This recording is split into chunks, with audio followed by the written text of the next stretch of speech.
Hello everyone and welcome to a new episode of The Bug Warrior. In today's episode we have some good news as how to unlock the Athuluan War Mount has finally been found. As you know, the Athuluan War Mount is one of two Raptors available for the first time in Diablo 4 and they look amazing. The bad news is that this mount is locked behind one of the most difficult achievements in the game, which is the All-In achievement. This achievement requires that you reach maximum level in all war plans activity 3s. If you have been trying to progress at the war plans, you probably noticed already that it's a super slow process. To make things worse, war plans are not shared across characters, meaning that you will need to complete this achievement with one character only. This truly sucks because the Athuluan War Mount is one of the best mounts currently available in the game, but getting it will take some time. I just started farming seriously war plans after I found how to unlock the Raptor, but as you can see I have only completed 2 activities so far and the rest I am at either level 5 or 6, so I am close yet still far away. Anyhow, if you're on the same boat as me, here are some tips to progress through the war plans as fast as possible. The first tip is that you need to reach Torment 12, because at this Torment level is where you will get more experience for the war plans. Next, the first tree, which is related to the Tree of Whispers, will be probably the first one that you will unlock, as there are many sources to get whispers, but since you will be running war plans, this will unlock pretty much on its own. The second activity 3, which is Nightmare Dungeons, the best advice I can give you is to simply focus on finishing the Nightmare Dungeon. On most of the dungeons, this will mean rushing to the exit. This means ignoring the chests, ignoring slaying enemies. The idea is just to get to the boss and slay it. Of course, sometimes you will face a dungeon where you need to slay all enemies to progress. When this happens, either slay them since you've got no choice, or exit and you can craft and open another Nightmare Dungeon sigil where you can rush to the exit, such as the Nahantu or Scavos dungeons. Moving on, regarding Helltides, you will always need to claim 2 Torture gifts, so your mission is to find cinders fast. The best way to do this is to find the spires. From the 2 available spires, I found the Ravenous Soul Spire the best. Usually at Torment 12, one of these spires will give me around 200 Aberrant Cinders, which is more than enough to finish the war plan. Once you get the cinders, what you need to do is find the cheap torture gifts, you know, the armory ones that only cost you 75 cinders. So look for boots, helms, chests. Those are the ones you're looking for.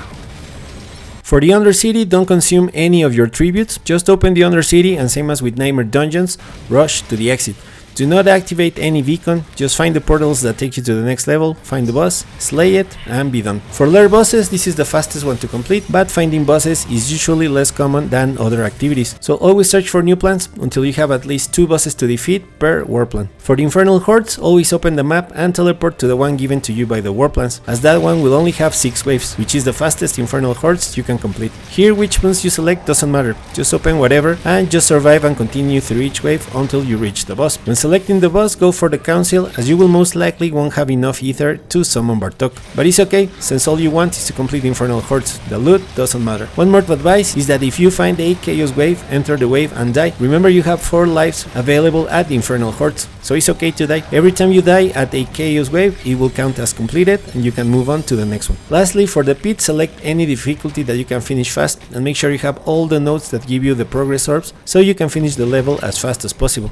Also, unlocking the node where the butcher can spawn instead of the boss is great, as usually that butcher spawns very soon in the pit run. Once you slay it or die, the pit will be completed. So there you have it. I hope these quick tips can help you progress fast in your war plans so you can get the Athuluan War Mount. We reached the end of the video. Thank you very much for watching. If you made it this far and found the video interesting or useful, please consider to share, like, comment or subscribe, and I will see you in the next one.